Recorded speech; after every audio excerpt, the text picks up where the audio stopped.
آپ فلسفے کی جب کوئی بھی کتاب پڑھیں، خصوصاً جدید فلسفے کی، تو جو سب سے پہلا چیپٹر ہوتا ہے وہ خدا کے وجود کے تعلق سے ہوتا ہے، اور اس میں ایک سوال بار بار کیا جاتا ہے، وہ یہ ہے کہ کیا خدا اس بات پر قادر ہے کہ وہ ایک ایسا پتھر بنا سکے کہ جس کو وہ خود نہ اٹھا سکے؟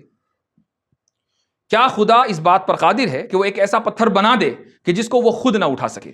اب عام طور سے لوگ یہاں پھنس جاتے ہیں، اگر وہ یہ کہیں کہ قادر نہیں ہے تو خدا کی جو قدرت کاملہ ہے اس کا انکار لازم آتا ہے، اور اگر وہ یہ کہیں کہ قادر ہے تو اب اللہ رب العزت کے عاجز ہونے کا مسئلہ آتا ہے کہ بھئی اس نے ایسا پتھر بنا دیا کہ جس کو خود نہیں اٹھا سکتا، اس کا مطلب وہ عاجز ہوا۔ تو اب یہاں جو جدید فلاسفرز ہیں وہ لوگوں کو پھنسا لیتے ہیں۔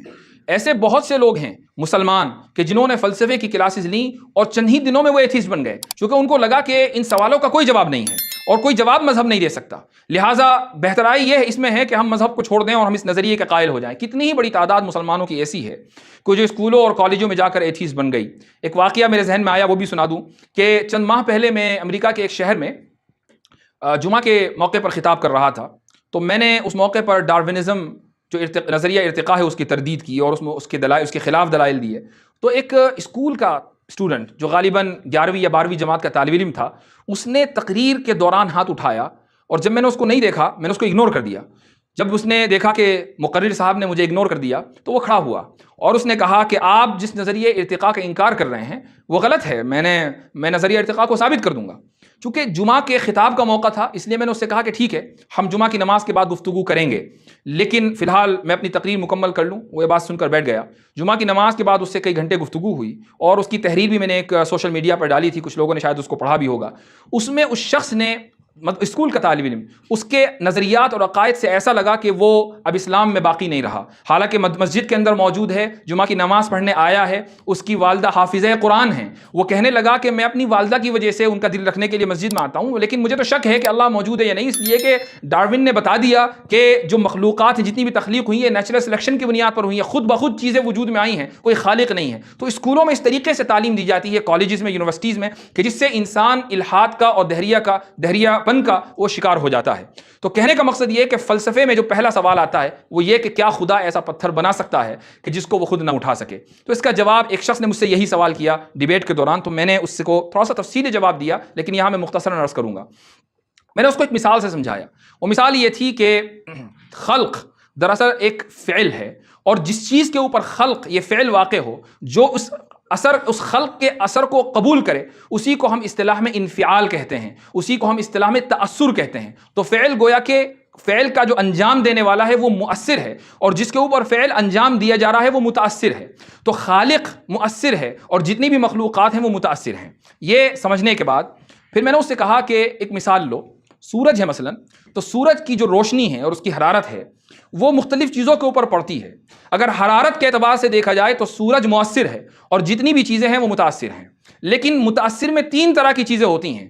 ایک وہ متاثر جو کامل درجے کا ہو، ایک وہ متاثر جو ناقص درجے کا ہو، ایک وہ متاثر جو معدوم ہو، اور تینوں کی مثال موجود ہے۔ مثلا آپ سورج کی روشنی کے سامنے ایک شیشہ رکھیں، اس شیشے کو پر سورج کی روشنی کا اتنا اثر ہوگا اس حرارت کا کہ اگر اس کے آگے آپ کاغذ رکھ دیں تو وہ کاغذ بھی جل جائے گا۔ یہ شیشہ جو ہے یہ متاثر کامل ہے، اس نے سورج کے اثر کو مکمل طور سے قبول کیا ہے کہ جو تاثیر سورج میں ہے اب وہ تاثیر شیشے کے اندر آ گئی۔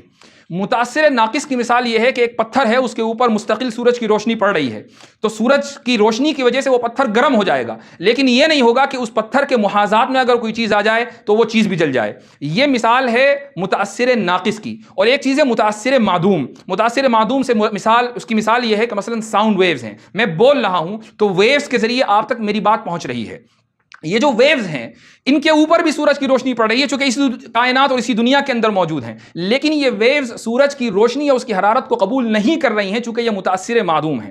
میں نے اس سے پوچھا کہ یہ بتاؤ کہ کیا متاثر معدوم کی وجہ سے یا متاثر ناقص کی وجہ سے مؤثر کے اوپر کوئی فرق آیا؟ کیا آپ یہ کہہ سکتے ہیں کہ چونکہ ساؤنڈ ویوز کے اوپر سورج کی روشنی اثر انداز نہیں ہو رہی ہے لہٰذا سورج ناقص ہے؟ کیا یہ کہا جا سکتا ہے؟ ہرگز نہیں۔ سورج کی روشنی اور اس کا عمل اپنی جگہ ہے۔